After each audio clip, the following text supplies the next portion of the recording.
Sebelum lanjut, jangan lupa untuk subscribe channel ini. Terima kasih. Sudah sih, sudah. Enggak, saya ngirim ini aja, ngirim video yang isinya TV salah cetak juga gitu. Enggak ada TV juga. Ada TV juga yang menyebutkan salah namanya dia gitu. Di teks TV itu, terus saya kirim ke dia.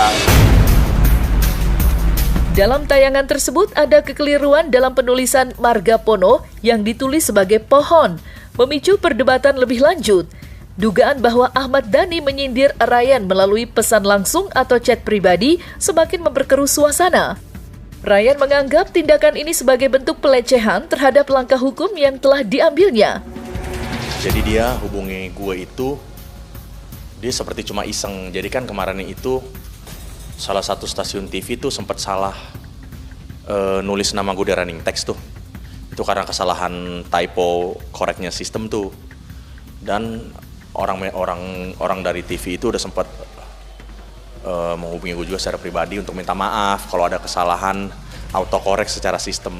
Jadi Ryan pohon gitu kan, dan suruh gue maafkan. Jadi Dhani itu chat gue, dia cuma bilang kurang ajar nih TV gitu. Terus gue cuekin, besokannya dia chat lagi, ini dituntut juga dong bro gitu. Jadi artinya memang dia bercanda gitu dan menanggapi segala sesuatu ini dengan segala proses ini ditanggapi dengan main-main sih kalau menurut gue gitu. Ya itu teman-teman bisa menilai lah ya, mana subjek-subjek yang rendah hati gitu, yang menghargai orang, mana yang enggak gitu. Jadi ya ini jadi perbandingan aja. Enggak. Sama sekali nggak penting dia buat saya gitu. Jadi kita juga nggak berteman dan dia nggak pernah menjadi teman saya juga. Nggak pernah menjadi siapa-siapa juga. Saya kenal Dhani itu ya seperti kebanyakan seluruh masyarakat Indonesia kenal Dhani aja. Itu jadi memang nggak penting lah. Setelah Ryan Pono secara resmi melaporkan Ahmad Dhani ke Mahkamah Kehormatan Dewan atau MKD DPR atas dugaan penghinaan terhadap Margapono, konflik antara keduanya semakin menjadi sorotan publik. MKD telah mengkonfirmasi akan mengambil langkah lanjutan dengan memanggil kedua belah pihak untuk memberikan klarifikasi. Proses ini diharapkan dapat menjadi forum resmi untuk mendalami permasalahan yang memicu polemik ini.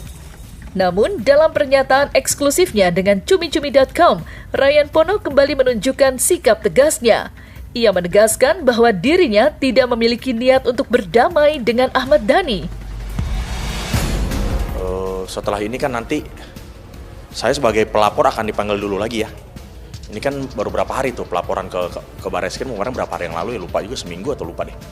Ini lagi menunggu pelapor itu adalah gue dipanggil lagi nanti untuk mungkin mencocokkan gitu ya, mencocokkan berkas gitu. Dan segala sesuatu masih berjalan prosesnya gitu. Dan di MKD juga sekarang lagi proses verifikasi, dan nanti saya sebagai pelapor juga nanti sebagai pengadu nanti akan dipanggil dulu lagi. Kalau saya tetap pada pendirian gitu bahwa ini bukan isu yang bisa disepelekan, bisa dianggap remeh gitu, karena ini menyangkut kehormatan keluarga.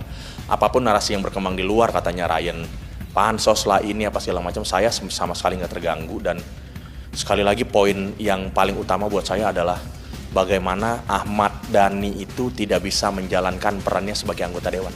Sebagai anggota dewan justru dia membuli rakyatnya gitu. Dia memonetize kekuasaannya, akhirnya menjadi seenak-enak, menjadi sewenang-wenang. Dan repotnya kan Ahmad Dhani ini kan dia digemari banyak orang ya, dijadikan junjungan sama banyak orang gitu. Jadi buat saya Ahmad Dhani ini sudah menjadi pengaruh yang buruk untuk seorang wakil rakyat yang mewakili rakyatnya, yang memilih dia, yang juga gajinya dia itu gajinya dari uang rakyat gitu. Dan Dhani itu dia membidangi Komisi 10, di mana Komisi 10 itu membidangi seni, budaya, pendidikan, olahraga gitu ya, kebudayaan. Artinya ini bukan isu yang sepele. Saya selalu tekankan kan dari kemarin saya bilang main-main boleh, hidup santai boleh tapi main-main jangan, apalagi sebagai seorang wakil rakyat. Jadi saya akan tetap permintaan saya kepada MKD secara terhormat gitu ya, dengan hormat saya minta bahwa lebih baik Ahmad Dhani itu dikasih waktu yang banyak untuk ngurusin musik aja. Artinya dia sudah gagal sih menjadi wakil rakyat. Nggak pernah tuh kita lihat postingan di sosial medianya mengenai konstituennya, mengenai dia reses, mengenai dia bicara mengenai apapun yang berhubungan dengan tugas dan tanggung jawabnya di DPR gitu loh. Nggak ada tuh. Apakah karena Ahmad Dhani dalam tanda kutip katanya dekat dengan kekuasaan gitu, dan salah satu kader dari partai penguasa, terus dia bisa jadi seenak-enakin? Ini mengerikan loh.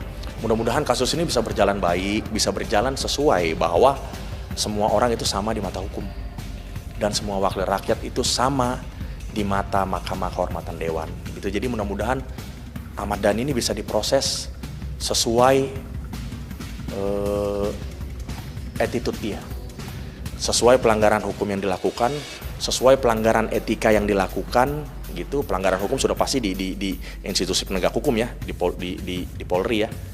Dan terkait pelanggaran kode etik yang pasti di Mahkamah Kehormatan Dewan. Mudah-mudahan bisa diproses tanpa ada intervensi apapun. Karena sekali lagi, bapak-bapak yang terhormat, saya mewakili rakyat kecil yang tidak mau diinjak-injak, yang tidak mau disepelekan. Pono bukan